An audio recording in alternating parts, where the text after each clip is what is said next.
It's Friday night, guys, in Phoenix, Arizona, and you're listening to the Absolute Geek Podcast. I'm Max. I'm Kyle. We got Jay here. He's a guest. And Sorry, I'm a little somber. Kyle has some news to share. So I don't know if a lot of you guys have known, but Matt had a surgery today, and that's why he's not here. Remember we talked about it last week? It's with a heavy heart, and it's fucking hard for me to. But the surgery didn't go well. Matt passed away today, everybody. I can't keep a straight face, damn it.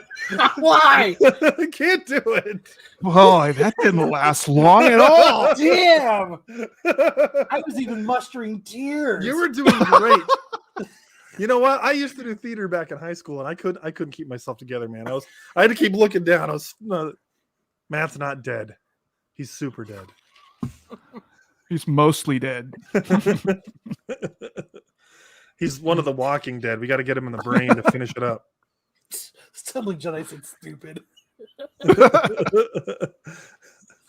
Oh, Stumbling says something has shifted in the universe because we started on time. I know, right? It's because I'm in charge. Fucking fun, dude. I applaud you for starting on time. Drove me. It would be 7:27. Matt would be like, "Sorry, guys, shit's broke." You know, you only had 6 days to figure this shit out. That was not stupid. I even mustered up tears, Jedi.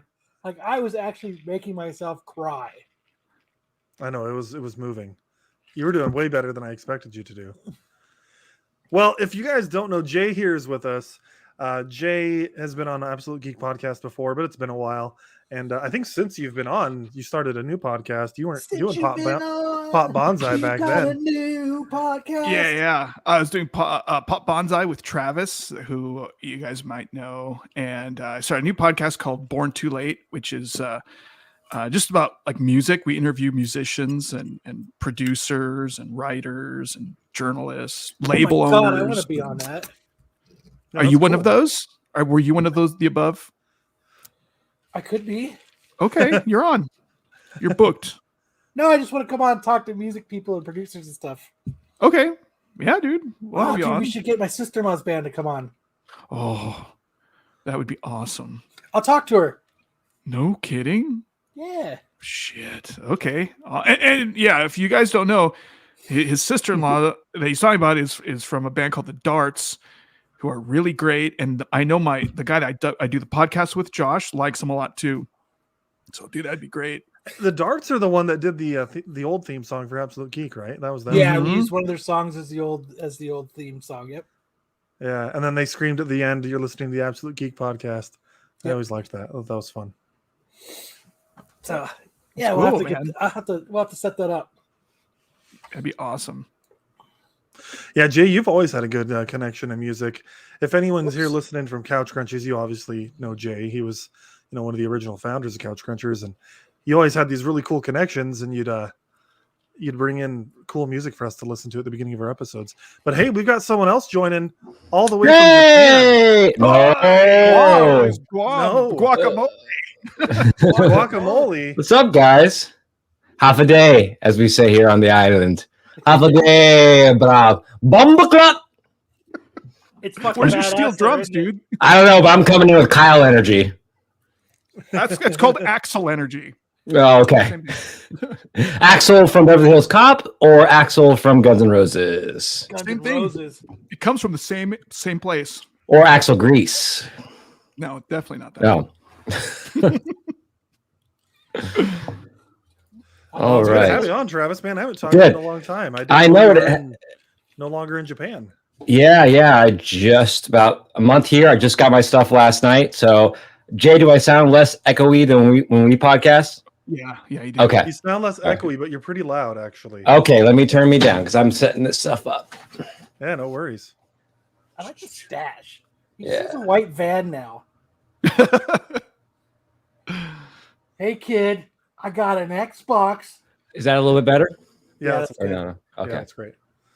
Yeah, I'm always jealous of you I don't know that I've ever asked you what mic you have, but you always sound really good. This is just a Rode mic. It's a dual function because I usually use it for my stage stuff, like it's a boom mic. But it's so light and so small, I just put it on a claw and That's what she said. go with it. So she said, "Nice." I want just up front. I did not watch this movie. That's It's okay. I Okay. didn't watch either. I figured he wouldn't. See, and I'm actually capable of doing a spoiler-free review. Lance is not. So when we get to it, we can actually do spoiler-free because. that's fine. You could spoil it. The movie But- doesn't come out in Guam for another 6 months, so it's all right. No, I did try to watch it. I'm not going to say how I tried to watch it, but I was unpacking a bunch of stuff. I'm like, well, I'll put it on. And I got 25 minutes into the movie before I realized that it was Snake Eyes and not Shang Chi, even though it was. I don't know what that says about me. As someone who grew up my whole life in Asia, but it was. I was like, 25 minutes into it, they're like, "Nice job, Snake Eyes." So I was like, "Oh, this is the wrong movie," but it seems like it could have been the right movie. I don't know. Well, what did you think of the first 25 minutes of Snake Eyes? So I thought that scene in the beginning of they have that like fight scene where he's in the cage fight. I'm like, is this where the Abomination comes in? I'm like, I think the Abomination is supposed to be in this scene. It's just a lot of chains and. Had choking. you watched Shang-Chi, you would have been right. Because he was. That's funny. Yeah, and I was like, all right, this is cool. And then they're like, Snake Eyes was like off. I don't want to watch this G.I. Joe movie. I'm a Yeah. grown up. I'm going to watch Marvel. I'm a real man. I'm gonna watch fucking a Marvel movie. That's right. That's right. Well, I'm glad to have you, Travis. It's been an interesting week, and as you may have noticed, we don't have two of our usual suspects. Lance is off to another state for a funeral, unfortunately, and Matt Matt is dead. As in Matt's he's in funeral. bed. It's Matt's funeral. Going. Matt and I still haven't met in person, so I don't know if I'd be invited to his funeral. Wait, is this Matt's funeral or his wake? Because I need to know the appropriate decorum to use on the show. We're calling it whatever- a celebration of life. Whatever you feel Oh. more comfortable being irreverent in, it's that. Is Matt Irish? No. Oh boy. Did you say irreverent or a reverend? Irreverent. Like maybe he could say a few words. Yeah, say whatever you want. Dearly beloved, we are gathered here today to put into the ground one of the premier podcasters on the Nerd Network.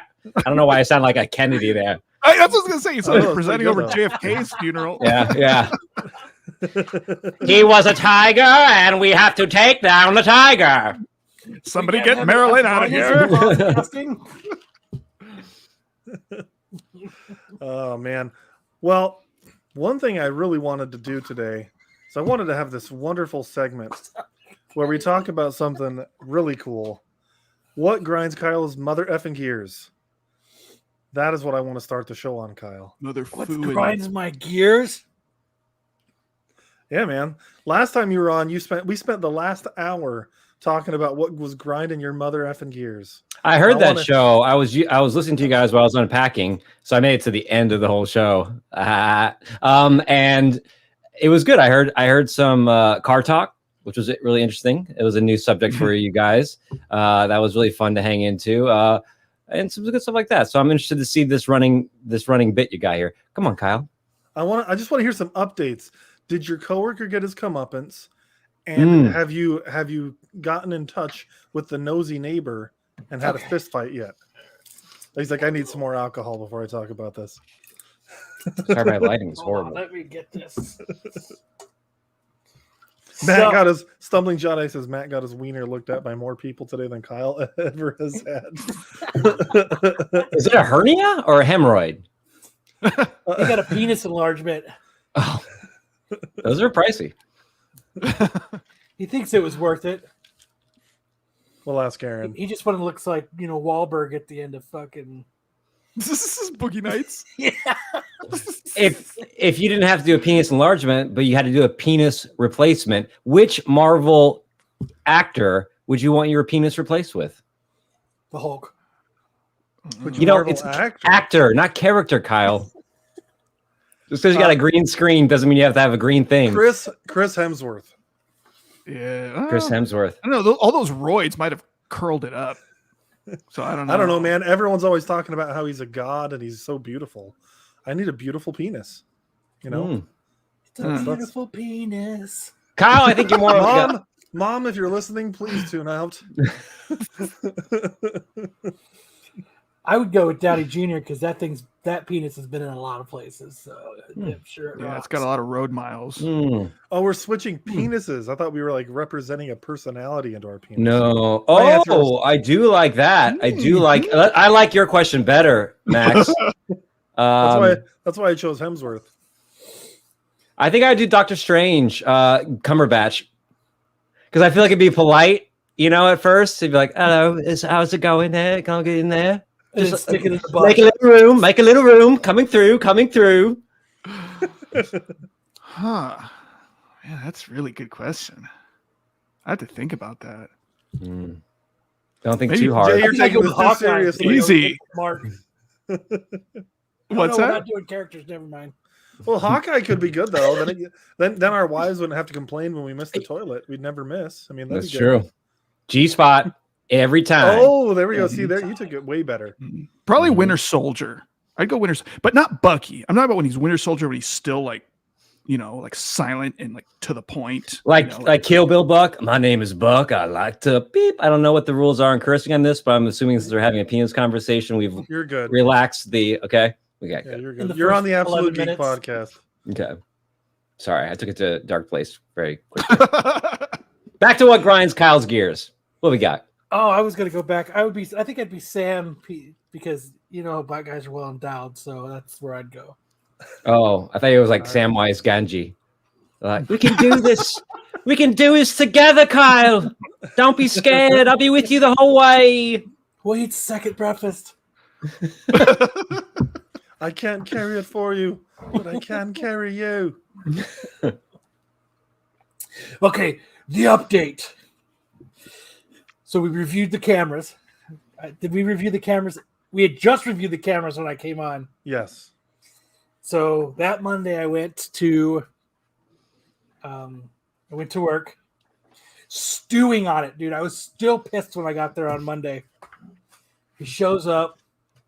I'm just sitting there, and he sits in front of me. I have my office. It's got like a glass door, and then like a glass wall in front. And he sits in front of his back to me, dude. I was fucking. Can we put a pause? Can we remove the graphic? I want to see Kyle bigger when he tells the story. There we go. Sorry. That picture is from MesaCon when we did a panel, and I went to Taco Bell. We bought a bunch of tacos, and we were trying to lure people into our into the panel. Van? In our panel. Into the van, yes. But we were trying to lure people into our panel with tacos. It's a good idea. It was like the after dark, and there was like 19 people there. So we're like, hey, you want tacos? But so I went there, and I'm sitting there, and I'm staring at this motherfucker, man, and I'm fucking trying to fucking choke him like Darth Vader, And I'm sitting there, man, and finally I'm stewing on it. I'm so pissed. I'm like barely working because I'm so fucking pissed. And I finally went, hey, man, we looked at the cameras, dude, and it was you. He's like, wasn't me. Fuck. I was like, dude, we looked at the cameras and we saw you. I'm not going to argue with you about it. Just tell me how much it's going to cost. Oh, perfect. So that is good news that he's gonna at least not admit it, but he's gonna give you the cash for it. Do you know the story to this, Jay? I just realized. Yeah, I heard it. Okay. All right, cool. Yeah. Don't let him PayPal you or Venmo you because I think you can cancel that, right? Get that check. Old school. Know. Money order. Yeah, money order. Cashier's check. Money certified. order. I just want cold hard fucking cash. Oh man, that's such a pain in the ass. What you if can only they're take out marked so much amount? Yeah. Just I don't know, just a small lunch bag with cocaine in it will be fine. There you go. No, but so I was like, all right. And so I was still pissed. And I was like, you know what? Fuck it. Because then he went and talked to me. He stopped talking to me. He's all pissed at me. He's all fucking pissy with me. And so I went and got a quote. I had my bumper replaced at this auto body shop down the street for my work because fucking some asshole backed into me, and of course he wouldn't fucking pay for it either. So I went and got a quote, looked over it. Like we looked, remember, it's like 11 scratches. Just a lot. Guess how much they quoted me to fix it. I'm guessing like upwards of $1,000. Yeah. $27.30. Oh my gosh. They way said they have wrong. they said they have to repaint half my car. Wow. So that it blends. It's all about the blending. You gotta fucking blend it. It's gotta blend. Is this? Wait, I couldn't tell last week because of the Volkswagen. Do you have like two Volkswagens? Because I know you have the one you're working on, the project car. Is I that got a the one? 1970 Volkswagen and I got a 2018 Volkswagen. This is the 2018. Yes. Was it in need of a paint job, anyways? No. Oh. No. No. If you get the paint job, since you got to paint the whole car, are you going to change the color of the car? No, I love the color. It's black with this, like, you know how I call it glitter paint? Because it's got like blue and purple and white flakes in it. Okay. Oh. So Did you buy it like that? Or did Yeah. Wow. Yeah, we were looking at pictures last week on the show. It's got a cool look to it. It's a nice car. He's like, I don't need the rust proofing, but I do need that glitter paint. Fuck yeah, the glitter paint's badass. So I was like, shit, man. This dude's gonna fucking shit when I say it's $2,700 to get it fixed. Yeah, you almost don't want to, even though he's been a jerk. But No, I know I didn't want to, man. And I was like, fuck, man. And I know I was told not to, but they came in the mail. I actually bought my own touch-up shit. And then I got another quote for $1,600. also keep in mind, Kyle, that if you tell him this and it gets hairy, it could go to litigation. And anything you say on this podcast could be used in litigation. This show will always be why I can never run for office. Yeah. Many incriminations. Yes. And you're Multiple honestly your own personal politics. Yes, that too. So, and the problem is I was like, well, we could use your insurance, but his deductible's $1,000. So, Okay. It's still better than charge him $1,000 to cover your insurance deductible and call it a day. You're not putting those on your car. He's asked for a different car. He's not putting that on his car and gonna pocket the money. He's not gonna put it on his car, fuck up his car more and have it cost more. That is just for an art project he's working on. Yep, I'm gonna go tag a bus stop. Kyle, you're not doing yourself any favors here, buddy. Kyle's like pre-recording court proceedings, and Kyle's like, "Yeah, Oh, man, fuck. I'm just gonna vandalize Are we property." live? It's shitty, man, because he actually has, dude. His motorcycle is a Thundercats motorcycle. There's Thundercats painted all over it. That's pretty cool. It is cool, and he didn't even know who Thundercats Is it? He doesn't know who Thundercats are, and he has that stinging motorcycle. He's young, right? You said he was young last week, like 12. Yeah, 12. he just turned 13. Okay. Thundercats are back in a big way. Mom and Thundercats. Dad Oh. got this. Mom and Dad will pay for it. You're good. No, the owner of our company actually gave him the bike. That's what I was trying to figure out. So it sounds like there's a little nepotism going on here in this company. Like, Just like is it a mom and pop? Is that what they use for like sales bonuses, where it's like, you get a toaster oven this week, you get my bike? Are they just like, instead of selling shit, just giving it away as door prizes? No, he was just. We had it downstairs in our bottom floor of our office, but then it got rented out by another company, so he had to get rid of the bike, and they couldn't do anything with it. So he just said, "Fuck it, just take it, get it out of there." So they fucking gave him. And then they accused rich me. that you can just give vehicles away. And then Must be nice. And then they asked me to sell. I think I told this story too, but then they asked me to sell a server rack, an empty one, and I sell it. And he calls me because he thinks I'm robbing the place. When the dude, so I sold it, right? I had these two dudes pull around. I met him down at my work. I was like, pull around and fucking, come out back and it's right back here, you know, and there's the garage. There's 2 garages back there. We lift it up. So go ahead and grab it. The cleaners are there, and they walk by. They look at me, and I've seen them before. I'm like, "What's up, Dan?" As these dudes are lifting this old server rack up, you know, and strapping it down. And fucking, they give me the money. I fucking go. The owner of my company calls me, and he goes, "Are you at the office? What are you doing? Why are you there with some guys in a truck? What are you taking?" "I'm taking." "The fuck do you mean? What am I taking? I ain't fucking taking shit." "Fuck would I steal an old busted up server rack for? There's better shit to take." Fucking Sounds like you were taking a little shit from your boss, buddy. It's okay. This is a good place. And This is the other way, yeah. hey, yeah, second this- place is the first loser. Well, just like today, I show up at work and I'm like, "Hey, everybody's computers are gone. What the fuck? Oh, it's the Friday before Labor Day. I didn't get the memo that everybody's working from home today." Mm, You motherfuckers. yeah. That sounds like a party. I mean, it was quiet. I feel like we've all worked from home enough. No more days off. Let's double I it. love Double working from overtime. home. That's the bestest thing ever.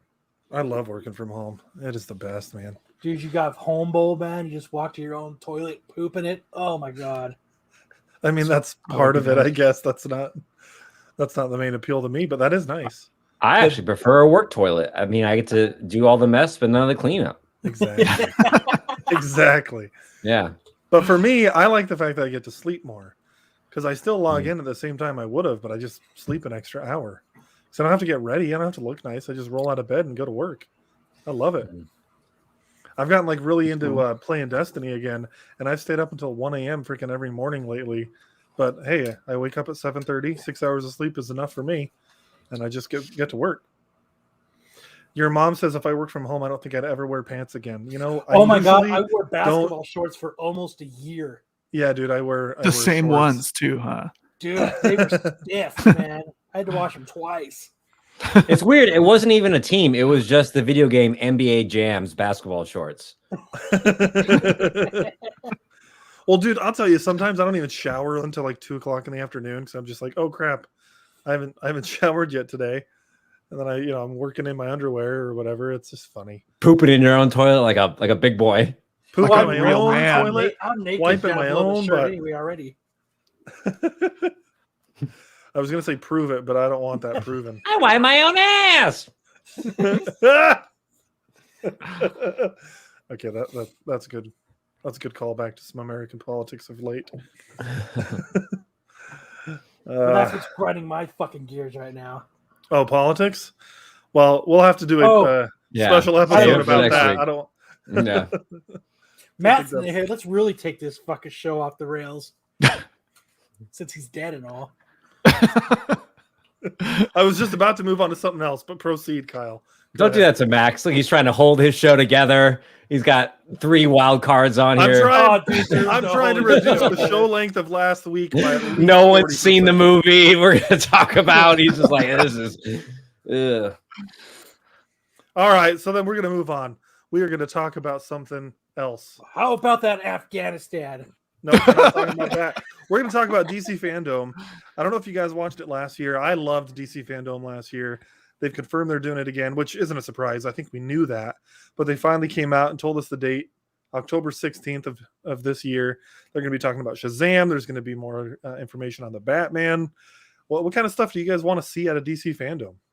Flash. So like stuff in the Flash movie? Titans, Batman. I do you think we're going to get another full trailer? I can't remember if they already confirmed that they're doing that, but I think we'll get another full trailer. for I the would hope Batman. so. It's been a while. And that last one was pretty much a teaser because I think he said like he had only shot like they were only 40% of the way through shooting or something like that last year. So now at this point they should be. Do done you want to filming. see any more of that Batman movie than what they've given us? Isn't I it don't just the need right to. amount? Isn't it just the right amount? Like, I mean, would you? Are we at the? I think I'm going to actively avoid. Not like people. It's not like this new thing. Actively avoiding trailers type of thing. But for that movie in particular, because, you know, it's like, oh, what storyline is it? It's got some Long Halloween vibes, but they just released the animated series. So are they really going that direction? It's got this. It's just kind of like, ooh, I kind of want to be surprised. If they had done 3 with the director, 3 with the actors, then I might watch it to see like, oh, what are some of the things? But as a brand new movie in a restart, a reboot, or whatever it is that they're calling it of this, I like to go into new properties fresh. If it's a sequel or like the 3rd or 4th or 5th, like I can watch a Fast and Furious trailer and I'm like, all right, this ain't gonna give away anything. This isn't gonna set my expectations. It is what it is at this point. But I feel like a new property, I like to come in with that new property smell and some glitter paint. Glitter paint's the best. I can understand that because Shang Chi is a good example of that. We're going to talk about it later, but Who the I fuck didn't is know. Shang-Chi? No, I didn't know if I. Shang. That's actually a joke in the movie. Name is Shang, rhymes with dong. Yeah, it does actually. But like, I didn't know a lot about the character, and I didn't go out of my way to watch a lot of like promo materials, and that made it more enjoyable for me. There's only one thing I wish they wouldn't have said before the movie came out. They confirmed like a week before that Trevor Slattery from Iron Man 3 was going to be in the movie. And I kind of wish they wouldn't have said anything because he was my favorite part. I didn't hear that until you said it. See, so that's why I don't want, like, fandom is great, but I don't know if it's something that I'm going to pursue. I mean, some of the stuff they're going to talk about, it's kind of like here or there for me. But for like the stuff like the Batman movie that's coming out that I'm excited about, I don't want to hear who's speculated on there. I don't want to see someone in the trailer. But for other stuff that I'm kind of middle ground on, then they might be able to sell me on like, oh, this does sound interesting. Or like, oh, I haven't seen that show. Let me watch that. Or you're taking a different direction. Yeah. I really hope they kill the Waynes in the beginning of it. I don't need all to see the Waynes Waynes, or just all like, of them. No. Damon, all of them. Oh, I thought you were talking about Keenan and Even Marlon. Okay. Come on. Yeah. They're all lined up in the Which one was Blank Man? Remember that old gem? I think that was Damon Wayans. Yeah. Not to be confused with Meteor Man, and also a similar movie that came around at that time. God, they made some good superhero movies in there, 1994. Okay, so then Travis, you're not as interested in seeing more about the Batman. That's fair. I definitely want to see more. What about Black Adam? We haven't seen anything about that. Would you want to see like the first? Yeah, because I'm not intrigued naturally by Black Adam as a property or seeing it on the screen. So it would be nice to see something like that and be like, all right, sell me on this. So yeah, the stuff that like I'm just naturally gravitating to that's new, I don't want to see. But some other stuff that is, I'm like, I don't think I'll watch that. I would like, it'd be nice for them to give me the, all right, here's why you want to tune in for this. Sure. If that makes any sense. I'm intrigued with Black Adam just purely for The Rock. I'm a straight up simp for The Rock. I hope they do a standalone crypto movie. No, thank you. That sounds Benji awful. crypto crossover. The crypto movie. Black Adam's in the Justice League right now. That's pretty cool. In the comics. That is cool. I heard that crypto movie, they put all their money into GameStop. Done. Dude. This is why we. Sorry, I've been moving for like 24 hours. You're good. Jay, what are you interested in with DC Fandome, or are you not interested? Oh, I'm very interested. I'm not really into like the TV shows much, but man, I'd be interested in like the Aquaman, the new Aquaman stuff, the new Batman, Flash, man, all of it, man. I'd take it all. Sounds good. So pretty much anything you're down. Black Adam, except maybe I don't know Shazam. I kind of don't care that much about. Oh man, it was so good. I care more about Shazam than I do Black Adam. Me too. Do you? It's just because Black Adam's new. I wanted to see, newness, freshness. But part of my interest in Black Adam, honestly, is I loved Zachary Levi's Shazam movie so much that I want to see them build up towards Black Adam and Shazam going up against each other, and it's going to be kind of a cool idea that they're going to have a Shazam or a Black Adam movie before we get him as a villain. But here's my concern. because The Rock doesn't usually play villains. He'll play anti-heroes, but he's usually a hero. And I've even heard the man has things in his contracts for how many hits he's allowed to take, how many hits he has to give in return, and like that he has to like win his fights and stuff. So is he willing to be a villain and actually lose? You know what I mean? Because Maybe they'll just agree to disagree at the end. Oh, he hit this face 93 times. Fuck. I mean, I've honestly heard that like him, Vin Diesel, and others, like they need to look macho and strong and stuff, and so they have it in their contracts that like the choreography has to be done in a certain way to where they can't get beat too badly without returning punches. It's just funny. I wish I had that in my job. I'll work here, but I gotta look like one macho motherfucker before I do. It's gonna be in all my stipulations now. Yeah. Side note, Jay, I think you could get really jacked with your body type. You start hitting those weights. So I had never met Jay in person, even though we do this podcast together. And I saw him this summer. I'm like, dang, he's tall. And then I also hung out with Lance and Corbin that day. I looked like the shrimpiest person in the entire world. We went to like this toy convention. I looked like their child that they took to like calm down and buy them toys. That's how small I was compared to these people. Did you have to pay less because you look so young? Yeah. I was honestly surprised, Travis. They took me out to lunch, but they bought me the kids' meal. I ate nuggets with ketchup. You have a young face, my friend.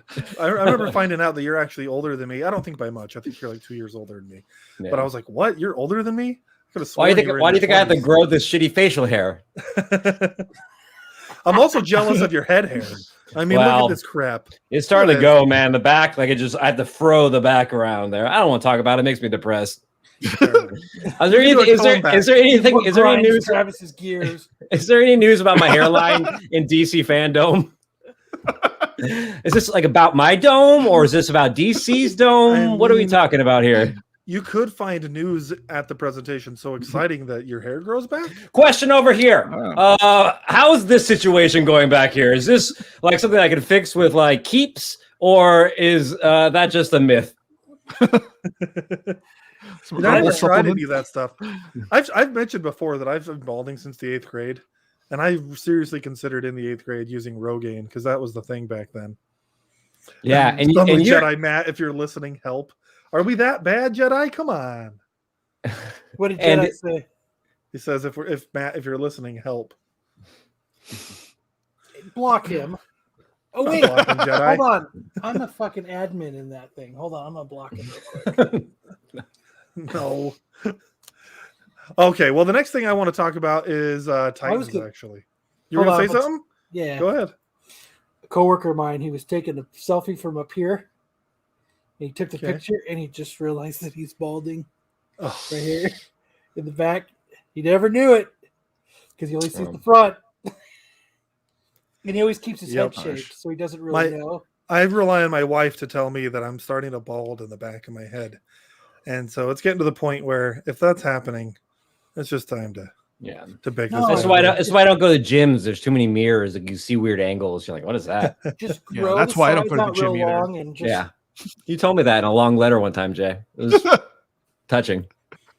Yeah. That and the gym's right next to the McDonald's, and I usually just stop at McDonald's and just McGym. You know, you're at least try and eat everything. Big Macs. You take them in and just eat them on the treadmill. The problem is, Jay, you're carb loading, but then you're not working out is the problem. I think you're right. That's the one problem. You got the carb loading down. I'm really good at that part. Yeah. Which is bad. So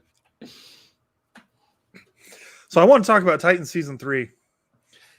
And just because of that, Jedi, this show's going to be about 46 minutes now because of that comment. I don't know which comment. Oh, them asking for help from Matt. Yep.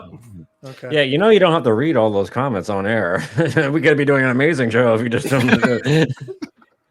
I like to interact with our audience. Plus, he's a regular. I know he's messing around with us. Look, there's a comment that says, "This is so much better without Matt." That's a comment. Look at that. Oh, look at it. It's got so many misspelling errors in it.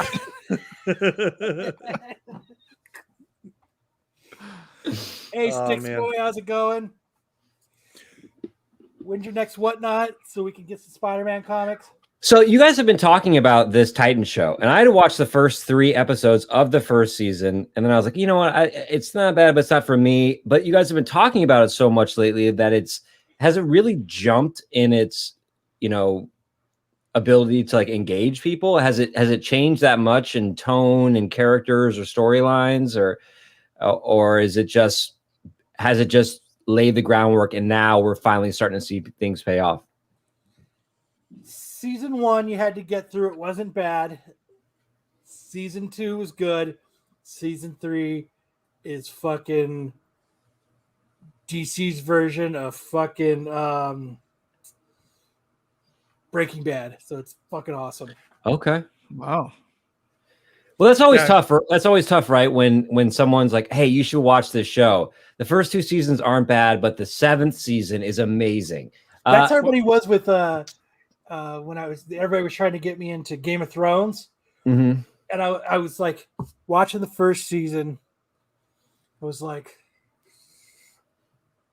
"This is fucking terrible." Oh no! You gotta skip the 2nd season and get into the 3rd season. But do you have really? Why should you? Why should you have to power through shit? You shouldn't have to do that. I agree. It's why I haven't watched Supernatural, because Lance like talks about how great it is, and I know you love it too, Kyle. But he's admitted to me, he's like, yeah, the first few seasons aren't very good, and then it gets great. And I'm like, so you want me to watch 60 episodes before it gets good? Yeah, I thought I don't want to do that. You could tell the first 5 seasons were very thoroughly planned, because they were like the first 5 seasons of Supernatural. That's all it was supposed to be, was 5 seasons. Yeah. Mm. So it was very, and what I liked about it was they, at the beginning, they didn't have this running background storyline. Everything was just a different monster that they had to fight. Well,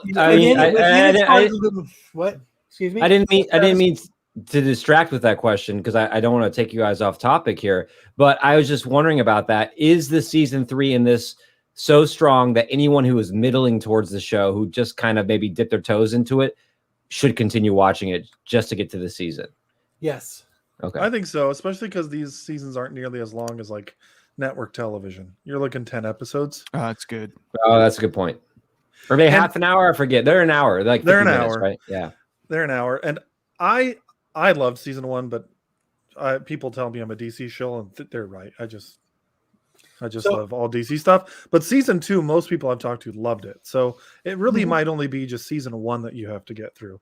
And even then, I mean, if you started in season 3, you as a DC fan, there wouldn't really be much that you'd be missing, because you already understand where these characters are. You understand, like, from the comics, their backstories. Not necessarily saying you should skip to season 3, but I really don't think you'd be that lost if you did. What's heightened in this season that we didn't see before? Like, as far as like what makes it so good, do you think? So they're doing the Red Hood storyline. That's what's been so interesting. And again, if you just follow DC Comics, you wouldn't have had to watch the first 2 seasons to necessarily understand. Jason Todd is here. You got Joker who kills him. He gets resurrected, comes back as Red Hood. Like, that's the storyline. Now, they're changing it from the comics a bit. They're taking some liberties, which are fun, such as like Scarecrow's way more involved than he ever was. Think all shows should do that. Yeah. Keep meat and potatoes of certain things that keeps us comic guys satisfied. You know what I mean? Like, but create something fun about it that makes it so that someone who doesn't know can still enjoy it as well. Like a buddy of mine, I was like, dude, season 3 Titans fucking bad, dude. He's like, I haven't really watched it. I said, just binge it out, man. You'll like it. By the time you get to season 3, you're going to come back to me and you're going to be like, fuck yeah, Kyle, you were right. And so that's what he did. He came back to me. He's like, I finally got to season 3. The show is fucking fire. Yeah, because I'm with Travis. I saw the first season, and after the first season, I really wasn't compelled to come back. The first season's really dark, and it's like Snyder-y DC, and people didn't like that. Well, it walks this. The first season to me, and I only watched like 3 episodes. It felt like dark, but then the acting felt CW. Mhm. So it was this weird, like, those two flavors didn't work well together. It was like trying to be edgy, but the actors didn't seem to put any of that edge in their performance. It was shot really well. I mean, they put a lot of money into it. It looked really great in the can, but at the same time, it felt like kind of Dawson's Creek CW-ish as far as how they were interacting. Not like a bad way. I mean, those are things are easy to consume, but the aesthetic looked like the aesthetic made it look like there was more depth to it than I felt in the performances. So I agree to an extent, and it's not surprising because Greg Berlanti, the one who does Arrow and Flash, and like pretty much all the CW shows, he's the showrunner on this as well. So it's not surprising that there's a similar vibe. But so he couldn't shake off. It took him a little while to shake off that CW vibe. I think so, but I don't know if have you gotten to Hank and Dove yet? Because I feel like they really okay. Yeah, I think they really shake. Point. You did. They're in season 1. Their episodes are always my favorite. There's so much. I kind of got lost with Beast Boy. Beast Boy's not very good, especially in season 1. I didn't like him in season 1 at all. And I think he has a whole episode dedicated to himself, and it wasn't very entertaining. And there's a Doom Patrol episode. I think it's the 4th episode. It's awful. I really hate it. I love Doom Patrol, but the Doom Patrol episode of Titans was pretty bad.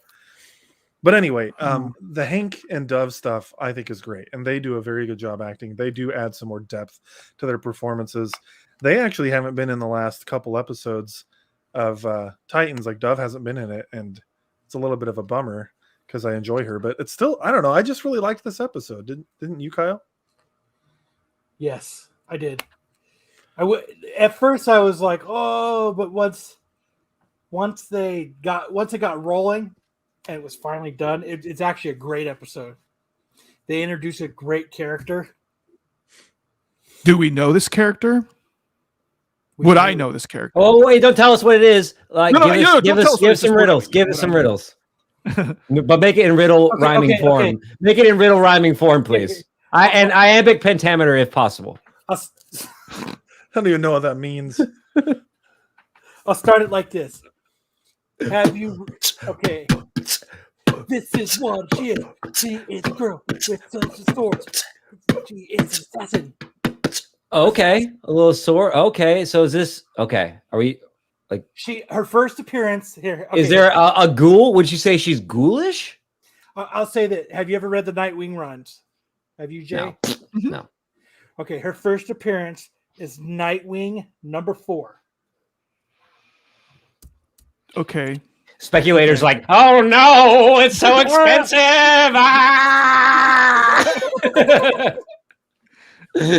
That's her first appearance in DC Comics. Is Nightwing number 4, January of 97. Does it start with an H? It does not. Oh. Would this be a character is this her only appearance has been in Nightwing, or is she more known widely throughout the DC universe? She is not known wildly. She is a Nightwing. She's a Nightwing villain. Yes. So, and the reason I'm saying this, Travis, is because I'm not as much of a comic book reader. I had never heard of this character. Who's Darkwing Duck's little duck niece? You know, the one who helps him out in all the adventures. That's my guess. That's her. Okay. You're right. Yeah. You nailed it. It's like Sandy or like Platypus or something like that. That's it. That's her. Nailed it. Her name starts with blank and the Tramp. Jay, that's one more hint for you. Oh, Lady Deathstroke, Lady Death, Lady Midnight, Lady. Let's just hey, Lady. Okay, you're right with Lady. Okay. Maybe I don't know. I don't know. I can't think of it right now. It's Lady Vic. Yeah, I don't think I've ever heard of her. So she's probably one of the strongest assassins, women assassins in the DC universe. Huh. And I thought she was cool. I'd never heard of her, but I thought she was portrayed well here.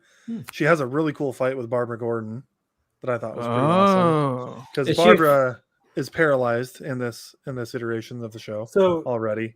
And freaking Barbara's fighting her in a wheelchair. It was bad A. It was really cool. Yeah. So she talks like Jane Seymour, but she fights like Bruce Lee. That's what Nightwing says about her. Oh, is she affiliated with the Wu-Tang Clan? She is. Okay. She's in the 14th chamber. Who's it? Huh. Interesting. Cool. For all you out there, if you get your Nightwing issue 4s out, I guess. And she was introduced in this week's episode, or Yes. before that, this season. Okay, cool. Yeah. So anyway, it was a really good episode. I personally really enjoyed it. Now I don't know who put this in our. Do you know how you guys ever seen Meet the Parents? Of course you have, right? When he's like, I got you this flower. It's supposed to bloom once a year, like in 6 months. De Niro's like, well, we'll look forward to that, Greg. I feel like 3 seasons behind the show. They're like, oh, and you get this Lady Vic. I'm like, well, we'll look forward to that, Kyle. I would say you're not waiting 3 seasons for this episode. It was fine. It was not the highlight, but it was still enjoyable. She's just a badass. And I had never seen the technique that they used in the episode. Me and Bruce used to do this. Oh, that auditory stuff? That was cool. Yeah, where he was listening to it. He's like, she's 12 feet away from him. I was like, yeah, it was like he was listening to like recording in the room, and I could tell that they're this tall and they were this far away and they use this kind of stroking. And you know what? It's ridiculous, but it's so bad. Stroking. Not that kind of stroking, but yes. Stroking. I thought that was pretty cool. It was stroking. You know that song, Kyle? There's a great old blues guy used to do a song called Stroke. It's really good. I'll put it in the comments. All right, thanks. Please do. So I want to know who put in our class notes a link about Professor Xavier being in Doctor Strange. Is that one of you guys? No. Must have been Matt or Lance then. Okay, well then this is not going to be a very long conversation. I added it to our slides. I read the article. I thought one of you guys did. Mm-mm. I don't believe this. I don't think this is going to be one step closer to Marvel X-Men. Oh man. You know what? I would say I never thought about this combination before. I'm sure it exists in comics, and maybe I'm overthinking it, but that is a conversation that I would love to hear, like Xavier and Strange having it out. Yeah. I would too. I mean, I guess if they brought in like James McAvoy, or if they could get Patrick Stewart to do it again, even though he said he's done with Professor X, like it could be cool from a multiverse standpoint. I just don't think they're going to be introducing the new Xavier in Doctor Strange. I don't think a whole new yet. actor, like a whole new actor in this. That, or even just all right, just you guys going found out forward version. it's going to be Lance. Well, if they did McAvoy, which is like one of the few bright spots in that newer X-Men franchise, McAvoy and Cumberbatch sharing the screen time, having some sort of weird multi-dimensional conversation about reality and how it works and responsibility to that. Watch that for 90 minutes. It'd be a very Tweety conversation, because they're like both like British actors playing Americans. So you'd have that. I don't know. It feels very bookish. It feels very like studious to me. I'd watch that. I think it'd be cool too. It's an interesting combination. I just don't know that I believe it's going to happen. They should throw Reed Richards in there too. For a second, I thought you were speaking with a Russian accent, Jay, and I was like, "What are you?" Yeah. I know that's what I thought. Reed Richards ski. He's auditioning for. He's auditioning for a role in that scene. Like he wants to come in and be like, "More tea, gentlemen. Would you like some more tea?" Das vidanya, assholes. You gotta do it as a Kennedy. Yeah. Would you like some more tea? Anyone? More tea? Who are you? I'm Cyclops. Isn't he like Russian? No, in my version, he's from New England. Look at these steel guns. Would you like me to push your wheelchair? Mon ami. I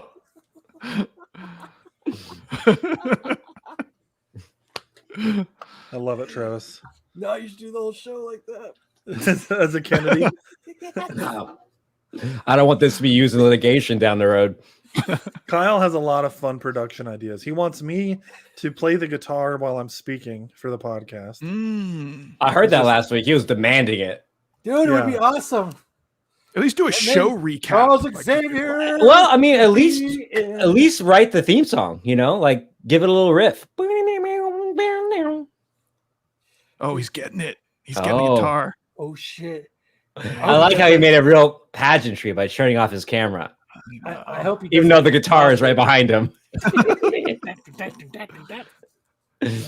He's going to enter with feedback and fog. Do you guys play Wait, instruments? whammy bar goes, Do any of you do besides Max? Does anyone else play instruments? I put Can drums. we get like a little band going on here? Oh, There we go. Do it. Let's do all podcast. right. No, let's write the theme song right now. Okay. He's giving me a Tenacious D vibe. For Yeah, some reason. it's the bald. And the beard. Yeah. Absolutely. Oh, I'm in D. No, I'm not. I'm not in D.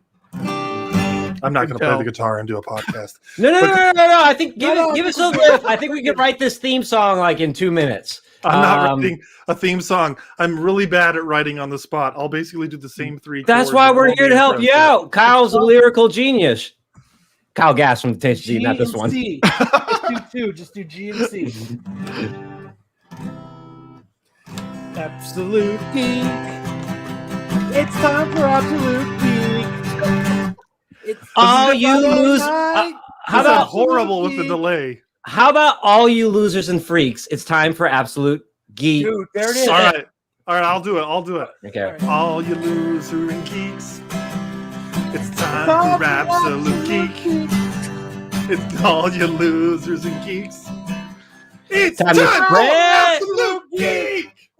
There we go. If we can work in spread your butt cheeks, I think Oh, you might be able to get both sides of the the vibe here. it's Absolute Geek. Come inside. It's fun inside. Spread your butt cheeks. It's time for fun inside. Spread your cheeks. There you go. getting freaky in those comic books. Okay, we got it. You know what? It's time for Absolute Geek. Come in and spread your cheeks.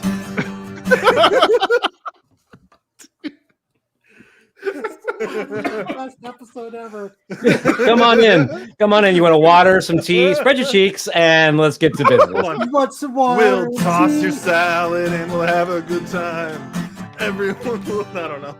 No, we'll pour you some Cosby wine. Okay, go ahead, add that to it. We'll pour you some Cosby wine. Because now it's time. It's Absolute Geek time. Oh, I love how Max, from when you first started Couch Crunchers, you've really embraced the absurdity of the show. Okay, Yeah, man. So we have it all written down now, right? You have everything. We have we have it recorded on the tracks. You know what? I might actually this week record something in Audacity and just for fun. Well, I mean, Throw it in front of the if next you're a episode. musician and you have a podcast, there's no reason you shouldn't have the mess around with the theme song. Yeah, dude, noodle. Yeah. Exactly. Yeah, that's Noodle Van Halen shit. original content. No one can do that. Yeah. Well, I'm gonna Anything just on real quick direction. show off my little guitar because Lance actually built this bad boy for me for my birthday this year. That's how Really? Did he That's whittle how it? and Steve stuff? Our Romance is. You really Well, don't he bought the shell, so like he had the body already, but he bought a new deck, got new strings. I was almost like, impressed. yeah. Almost. He did. Hey man, he did pretty good. He Yeah, the put a strings are bunch made of out money of cat guts. That's why Lance had to get turtles because his cats went missing. It's actually kind of fun that the brand of the guitar is an Alvarez, and that's actually a name on his side of the family. Because it's Oh. time for Absolute Geek. Come in and spread your cheeks. All you losers and freaks. Get 'em between the sheets. Come on, man. Then it gets like We'll boom. drink some Cosby wine. Yeah. I think we got to bring some Prince. Cosby Wine one and has to be dine Yeah, in before all that, 69. Yeah. What did you say about 69? I said wine and dine in 69. Oh, It's a line from The Time for the Office. Cosby Kevin says wine. it. It's time to wine and dine. We're gone to 69. Because it's Absolute Geek time. AGP. No, you got to do like Bruce Springsteen. 2, 3, 4. Oh. Oh yeah. Oh, yeah. When I was born back in my hometown, we used to 69 and wine and dine all the time. 2, 3, 4. Yeah. Be Clarence, little Steven. Because I'm out here on the dock. It was hard those cold. Stroking on my cock. Everybody was born in the USA.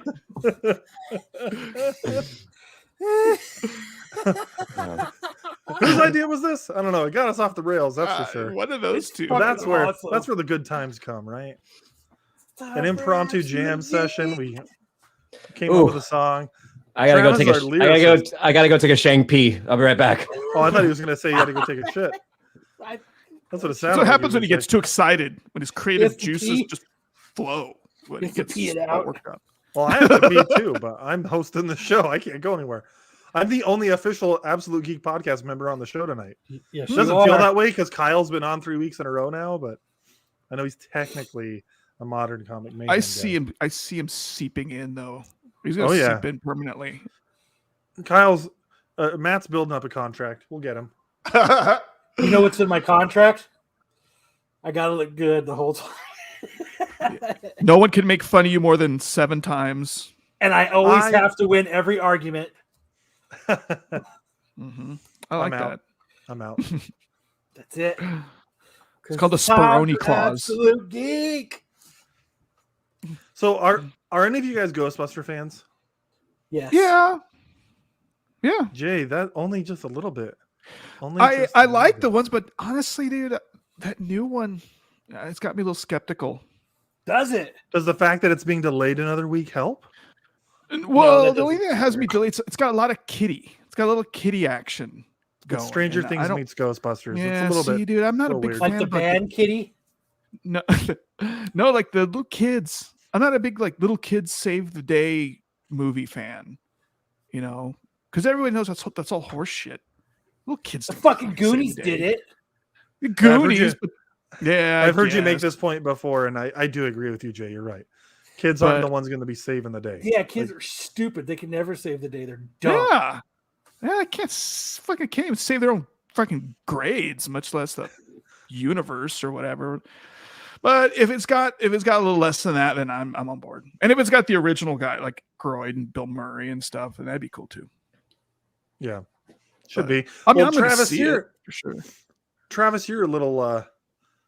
You're an '80s kid. Oh, I thought you were gonna be like, oh, you're a little cutie pie. I'm like, oh, thanks. Max. That too. Wishful thinking. What Are we talking- what are Ghostbusters? are you excited about the new Ghostbusters? We're talking about am. the fact that it's delayed, but I'm excited about the Ghostbusters. One, I love the way it's shot. Like this, like even this thing here, that this kind of dusty. It's more like a ghost town, you know. I mean, we're so used to seeing the Ghostbusters busting up ghosts. Urban style. Yeah. It's all New York, and that was really cool. I do like how they're bringing it to this kind of rural area. Rural area. And I think that's really neat. As much as those kids seem like they're like, at least that main kid from Stranger Things seems like an annoying human being in real person. Like if you had him in class, you'd be like, oh my god, this kid. Which one? But- Yeah. Yeah, you know, he's got that vibe. Yeah, Finn Wolfhard. I mean, he's got this great Isn't it sci-fi. Wolfhard? Yeah. That's Wolfhard. fucking awesome. Wolfhard. I know, huh? That's the coolest name. Yeah. Wait, He's got really amazing cheekbones. Yeah. Finn's a good first name too. Finn. Yeah. All right. He's got good cheekbones, got a great name, this guy. But at the same time, I feel like he knows it and he shows it. Yeah. And sometimes that's annoying. He's in a band. Did you know he's in a band? I don't I hope acknowledge it's called that. fucking. I don't. I bet he doesn't write as good in music as we just did on the spot. Okay. Few do. Yeah. Do. Dude, I got you this- know what? Play that at the Jay? end as we're going out. You have to play it. Well, now Jay's going to have to come on to. He's going to have us onto the podcast. Absolute Yeah. Geek is officially a band. So now you need Oh to yeah, interview us. yeah. I got Ugh, Jay's like, ugh. talk My about the son's learning songwriting to play process. Yeah. Yeah, so I think that's really cool. And that kid Finn has such a great sci-fi horror look about him. This kind of gangly, Stuck in my head. sharp thing. I think that's really good. The young girl who's kind of like, I guess it's like Egon's granddaughter or daughter or niece, something like that. She's got this real great look to her. So the look of it is really great. They got the aesthetic down. It feels nerdy and bookish. Which is one of the things in like the 80s when we were kids, there weren't a lot of nerdy heroes that didn't like change into like, I'm Shazam, from this nerdy boy. And so Ghostbusters was this, as a young kid, to see funny, irreverent outsider nerds save the city and talk sci-fi and science and all these little describe us STEM babies. I think the Ghostbusters are maybe more clever than us. We're more like language. They're more like STEM. Like they were like the math and science nerds. We're like did you see Lady Deathstroke? So we're more like goofy stoners. Yeah. We're like those nerds. Yeah. We're like the Scooby Gang. Scooby Gang. As long as I get to wear the neck. I feel you. I just realized if you know how you have to have like say words to get into an impression. That's the Scooby impression. All I gotta do is say rural as a dog. Rural. That's the key. Key master. Dude, I always loved the Ghostbusters movies, man. Growing up, the opening of the original Ghostbusters with Bill Murray basically just trying to pick up on a freshman or a sophomore in college. It's hilarious. Yeah, that was good. Like she's doing the psychic powers and he's acting like she's right. What does he say? It's a bunch of squiggly lines and then he shocks the kid because even though he's right. What's brilliant about that performance is he's not too far off from what some professors can be like. Where it's just these like hipsters before hipsters. They've been intellectuals their whole lives. They never really had to work in any kind of labor field or labor's field. And so it's just like, yeah, I know this stuff. They want me to do this. This girl's hot. And he just nails it. And it was these nebbish professors were always played in different ways before. They're always snobby elites or this, but he was just so irreverent and reverent and things like that. So Travis, I'm sorry. God, I hope You can just cut it. You can just cut this whole podcast. It's fine. We just start from the top. Take it from the top. Kick it. It's time for Absolute Geek. We're sorry, guys, but Matt Come passed on. away from his surgery. We're so sorry. Because it's time for Absolute Geek. No, I'd like to. I it's kind of a bummer. Like that. I know we're kind of filling in because you guys are losing some of your squad, but I haven't seen Matt in a long time. It's because he's dead. He died. What? What's wrong with you? He died during surgery today. We should. Who we should call? Ghostbusters. We should. Use us in here.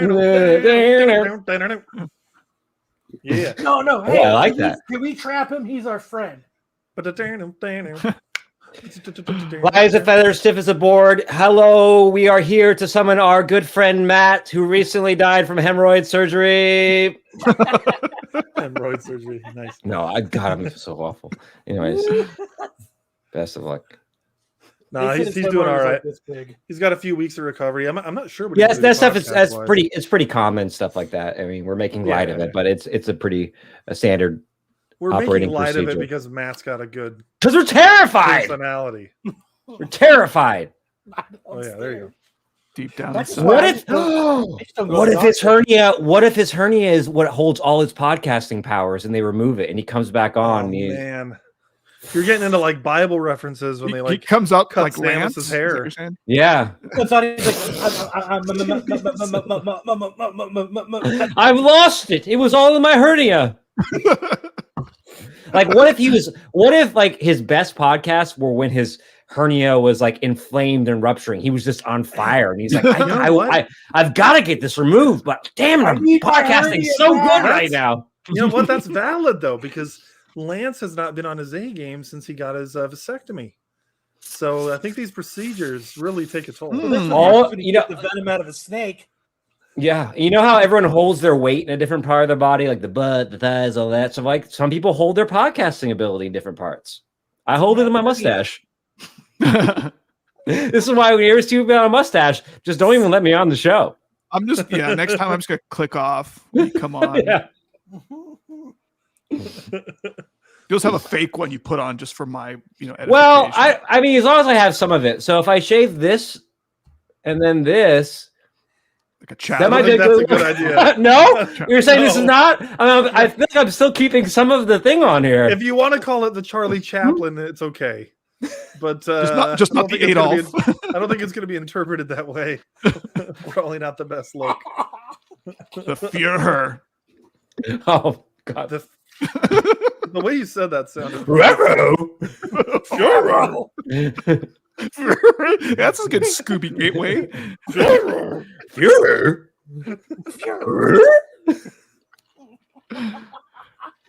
Oh my gosh. You're right. Oh my gosh. Oh, I need no. my hernia back. I can't podcast. Oh, we definitely need a buffer topic before Shang-Chi now. Please tell me you got something else.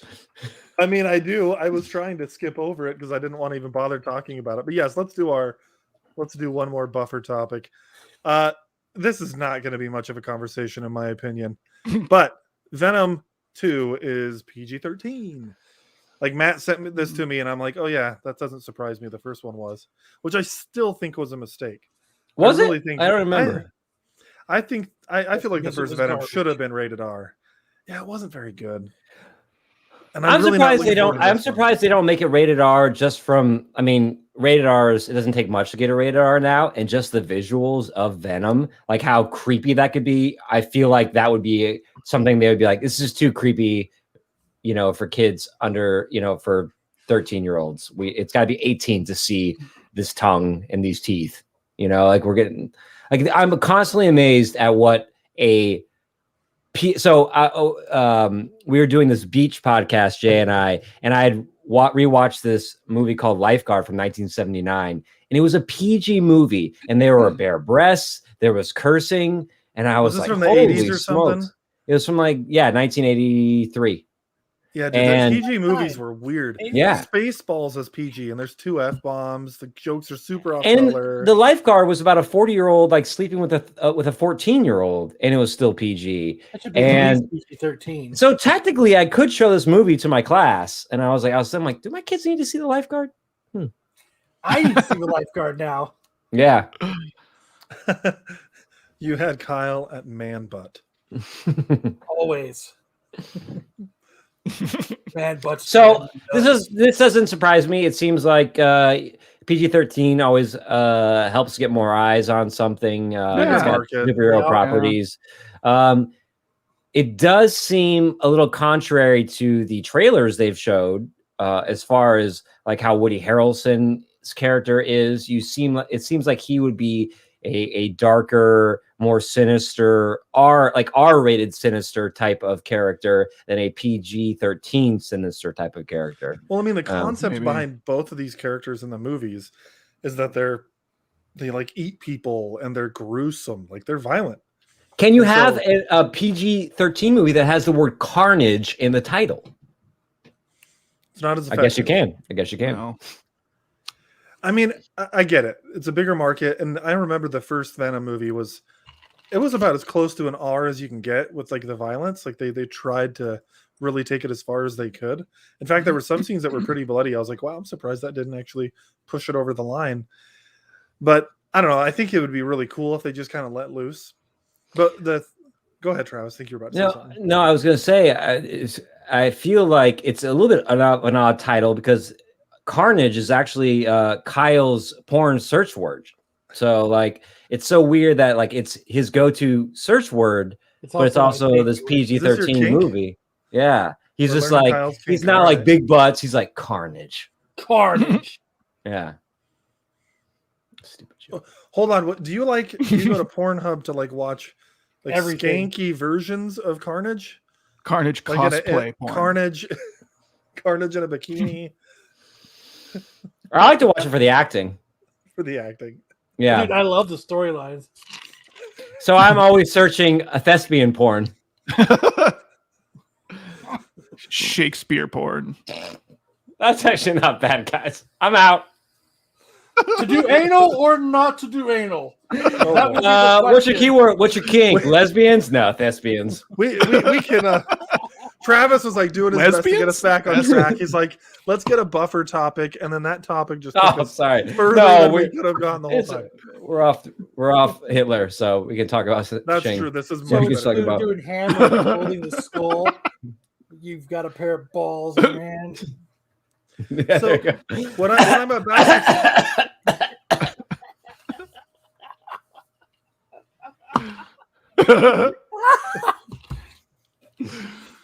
oh boy. Matt just got another hernia watching this episode. I know. Yeah, cough from your balls, not on your balls, please. Let's talk about Shang-Chi because I have Yeah, to piss. let's do that.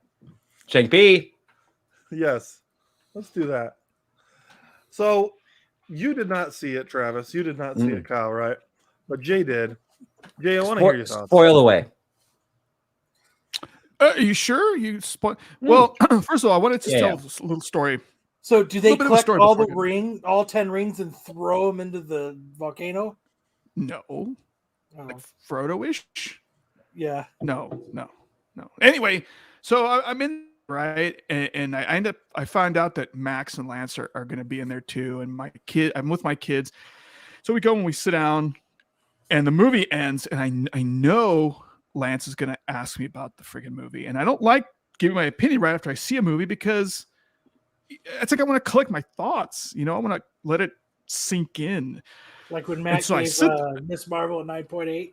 Yeah, well, yeah, so like that happens. So I'm sitting there and I watch him go out because you can't miss him. He's in this bright pink T-shirt. I see him go out, and I even wait 5 extra minutes. And I'm like, okay. I tell my kids, okay, it's safe to go. So we go, and I'm going out with this huge crowd, going out into the lobby where there's all these people. And then suddenly Lance pops out right in front of me. He goes, dude, what did you think? and so I look around because everybody looks at him and me. And so I look around and I'm like, dude. And he gets it. He kind of goes, like kind of nonchalantly kind of goes. And then I go just real speakeasy, like I kind of go. And he goes, what do you mean you didn't like it? And like everybody turns right back around at me, and kind of shakes her head, looks at me up and down and shakes her head.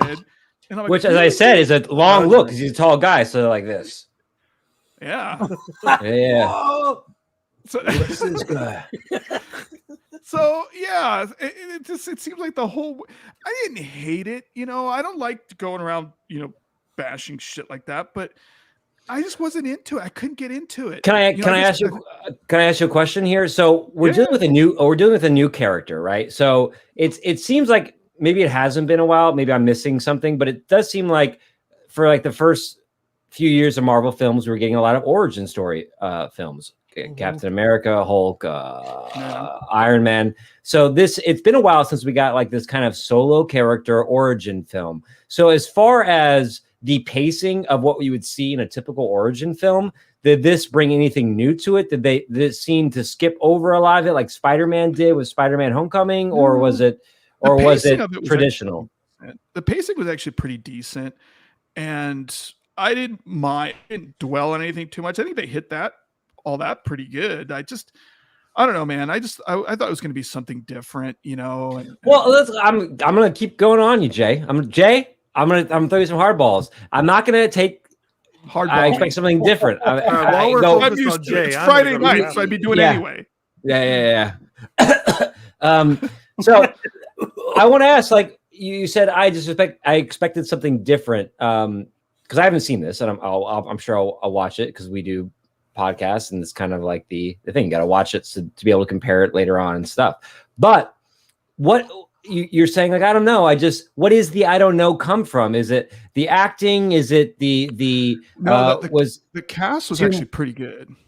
So what like I talk it out, Jay. Okay, Talk it so out I'm really reluctant to give spoilers. I'm not used to that. So no, I think the people are here because they listen to these podcasts because they saw it and they Don't want worry. someone to Nobody's listening. hit their point. So I'll start things off with.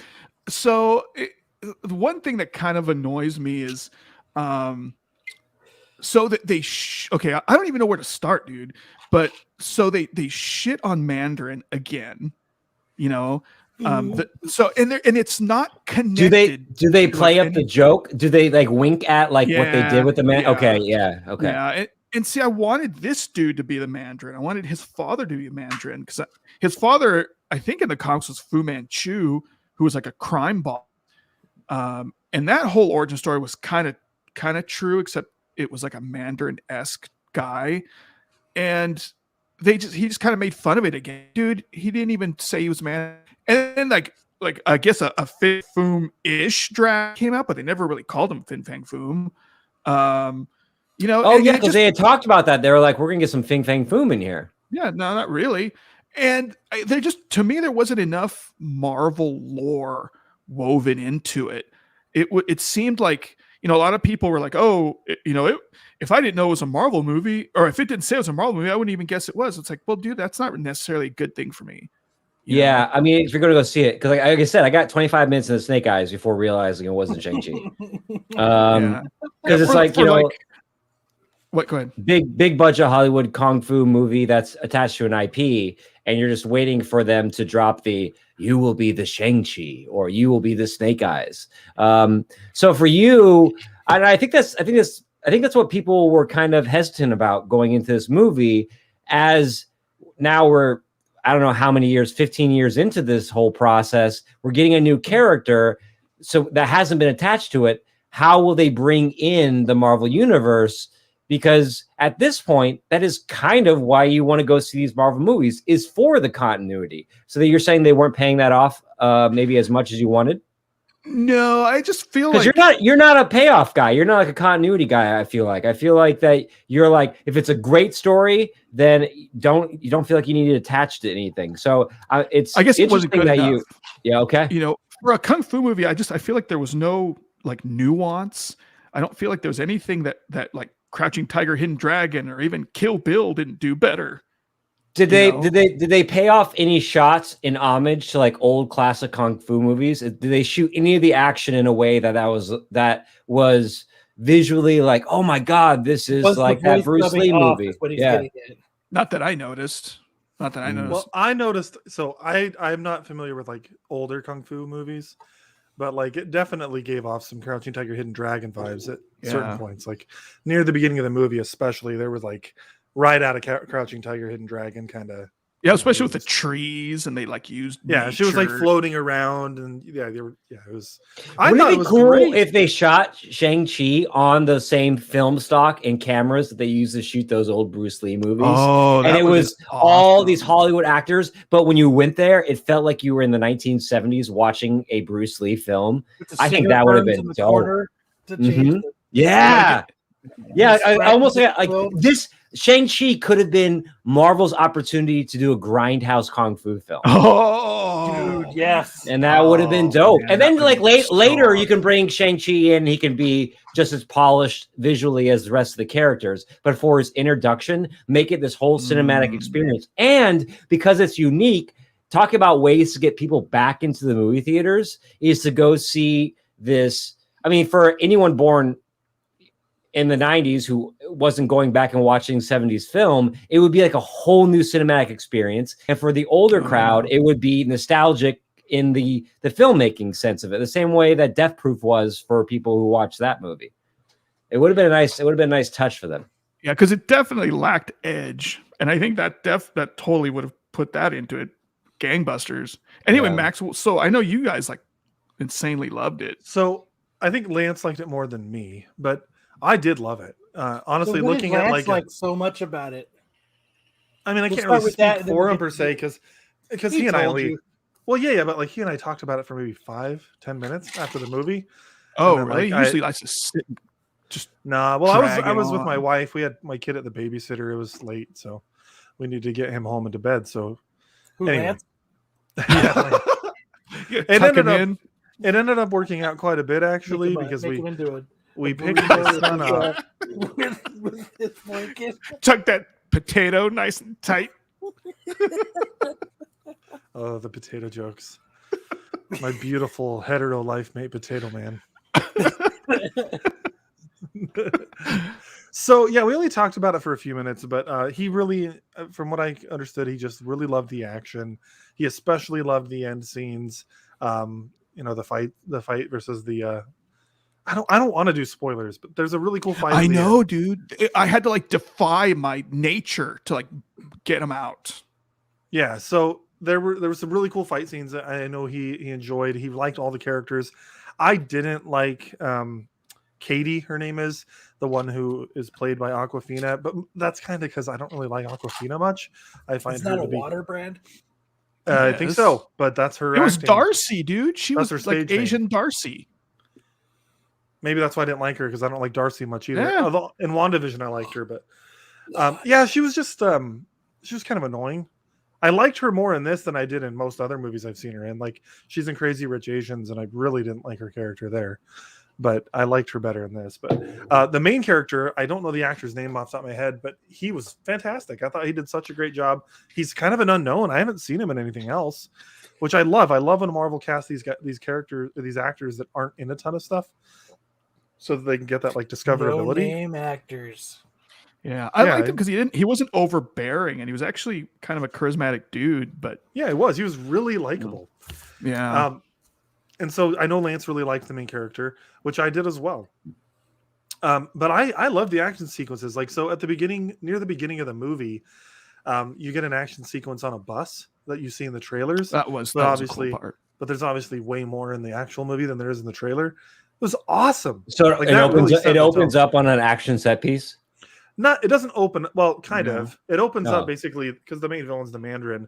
The Mandarin is basically narrating and giving like, I'm sorry, or maybe it's not the Mandarin. Anyway, someone's narrating and they're giving a backstory on the Mandarin, and so there's action showing the Mandarin and what he's been doing for the last 1,000 years.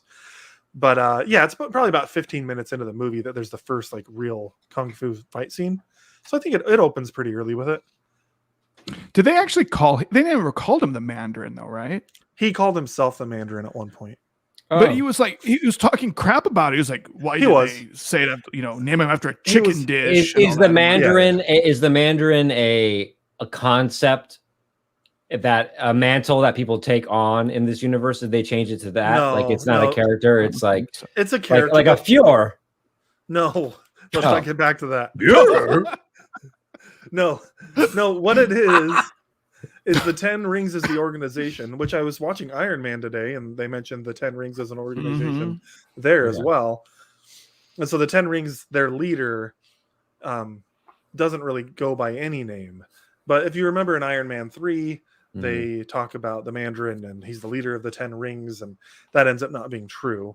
And so he makes reference to that during the movie. He says, you may have heard of me referred to as the Mandarin. And he kind of they're kind of setting it up like a mantle then, like a jokey mantle. Yeah. Yes. Like if you're the leader of the 10 Rings, then you are now the jokey Mandarin. And the first version was a comic version. And since he said that tongue in cheek, now he's the serious version. And theoretically, you could have someone else take on that position 25 movies down the road.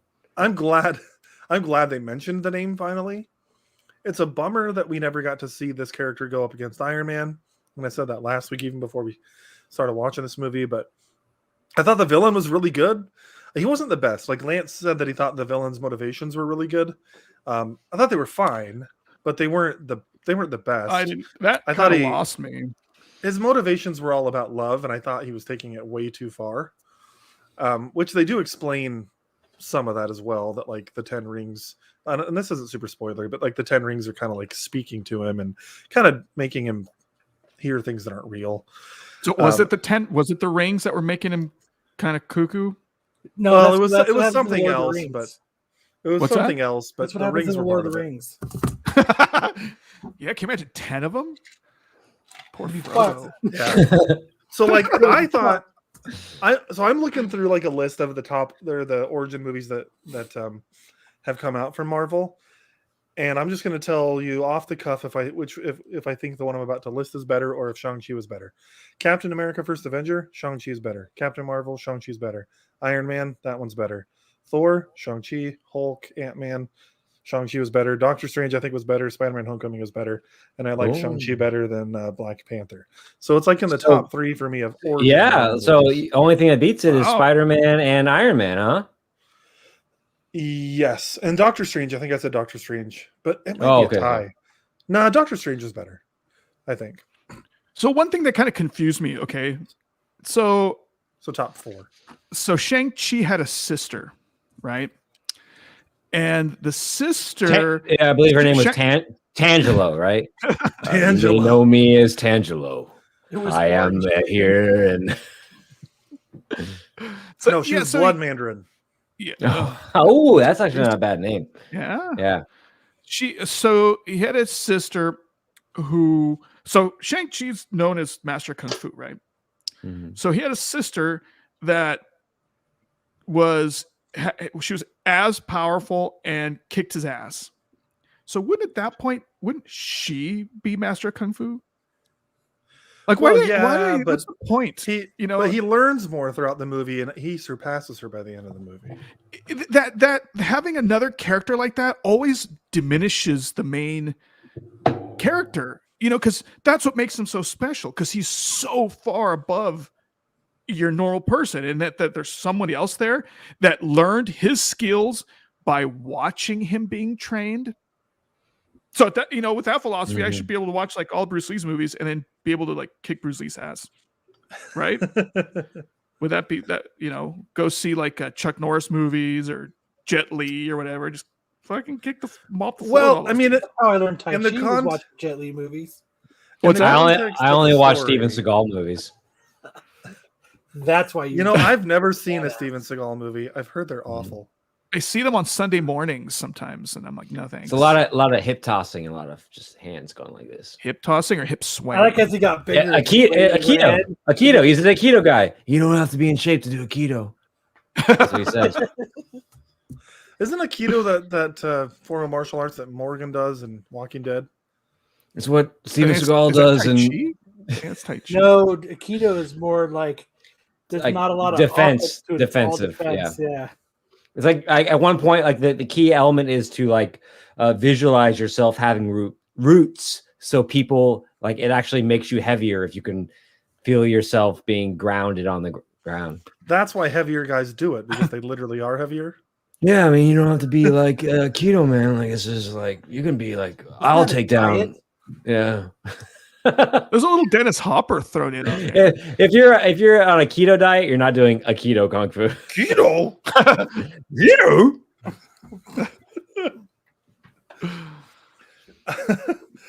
So I'm gonna have to disagree with you a little bit, Jay, because I feel like the story gives reasoning behind why she was able to kick his butt, and that's the fact that like he kind of just goes into hiding for 10 years, and she's been training the whole time still.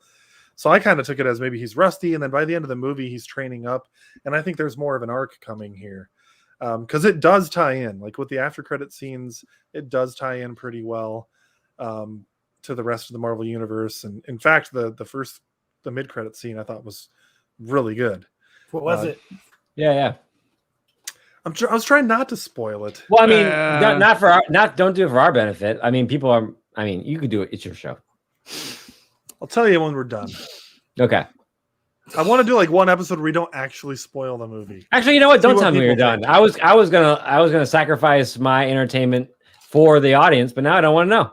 Now I refuse to know. Now I'm worried I'm hyping it up as like the super awesome post credit scene. It was pretty good. Like it was cool. Yeah, like this movie feels like it feels like the start of Phase 4, like for real, compared to some of the other stuff. Now I feel like now you're hyping it up. I didn't get that at all. Well, I just feel like it's setting up a lot more things, because Black Widow is technically the start of Phase 4, but it's kind of a, we all know she died in Endgame, so it's not very exciting, So I don't know. That's why I feel like this one was a little bit better. Speaking of widows, is anyone sending gift baskets out to? Are we taking care? Who's got the gift basket for this hernia thing? I'm sending it to Aaron. What'd you put in there? By the way, I don't want to ask, but I mean, I figure we could just do this. I know it's like it's busy, like cream. podcast hemorrhoid cream. I mean, that's a little too late. How about like a nice like bath salt, like relaxing, something that So can you is very smoke common. it? That may burn. Send him a hold on. Let's get addicted to bath salts. Send him a Bears jersey. For sure. He would love that. No. Oh, are we? Is that No, his he would hate shroud? that. He's a Green Bay Packers fan. He would be pissed Okay. if we sent him a Bears Yeah. jersey. I'm trying Sorry. to find the Shang-Chi mid. Am I the most sports guy here?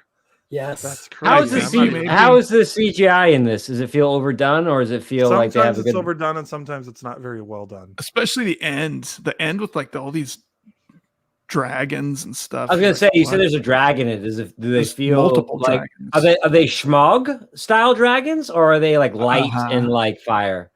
Well, Which they're one? kind of like a mix between like Smaug and a luck dragon There's from small Neverending dragons. Story. Yeah, like, the evil dragon is more of like a traditional dragon look, and then the good dragon is more of like that traditional Chinese looking dragon that you Okay. can see in Mulan. And It looks like it's like got a lot of lion features the to it. yeah, and Dance it's of the really race long and it area. doesn't have the wings. Like Yeah. So I don't know. I thought this was a really good origin movie. It's probably not like the top Marvel movies altogether. You know, Endgame and Infinity War and you know, Winter Soldier are up there for me, but I loved it. I thought it was a really good time. So Cool. yeah. And on that note, have a good night. Yeah. I was trying to click it off. Well, on that note, I want to make sure this time I actually let Kyle plug his podcast, because last time we had him on and then I just ended the show. This way. We'd like to plug a podcast too. So go ahead, Well, Kyle. of course, First. we're gonna let No, Kyle you guys first. start. You guys start. Are we going to talk what if? We can. Oh yeah. Yeah, Well, let's talk about what if. It was a bit strange this week. Podcast. Ha! Go ahead and plug your podcast. No. We're talking about what if. What if Kyle interrupted my podcast plug? Ha! Oh, wrong way. Ha! I got 11 rings. Can I see a cell phone for a second? Actually, come. You hands it to me? No. There we go. Thank Travis you. is in a fun mood today. Yeah, I've been drinking and unpacking. I wasn't going to make an accusation of any kind of tipsy. I just thought you were real energetic. No, I am. I haven't. I'm used to like 2 podcasts a week, and I've only been getting 1 in. So you get extra podcast content. You can come on tomorrow night if you want. That's a 4-hour commitment I am not willing to make. Maybe. Hey, So 4 hours. I might. What about what if? Let's talk about that, and then we're gonna do some plugs. The Marvel's version of Groundhog Day. Yeah, pretty much.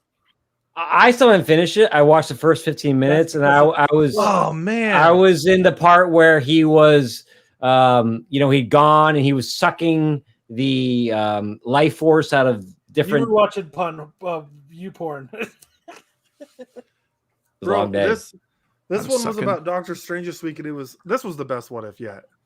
Oh, I'm interesting. Go ahead, go for it. I thought it was absolute, complete, total butthole. Oh, nice. Point Really? counterpoint. Why don't you start us off, Max? What'd you love about it, and Yeah, then man. take notes, Kyle. I guess I'm just Mr. Positivity tonight, which is good because I feel like the last couple of movies we've talked about, I'm like, this sucked.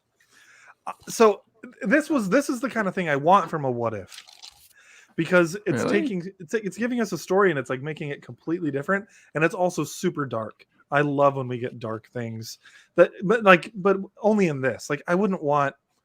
Well, actually, that's not true. I loved how Infinity War ended. I loved that all the Avengers pretty much died. I thought that was awesome. I love dark endings like that. And so, yeah, I guess spoilers in that regard, Travis, it has a dark ending. And I thought that was great. I love to see things not turn out in the best fashion. That's kind of like the classic what if comics. They would usually have a less than happy ending for these things. And that's precisely what happened here. And I thought it was really cool. You get to see what if Doctor Strange, like, tried to use the time stone to save someone he loves, and what if it's impossible to save that person because how do they word it? It's an absolute point in time or something like that. And you can't change it.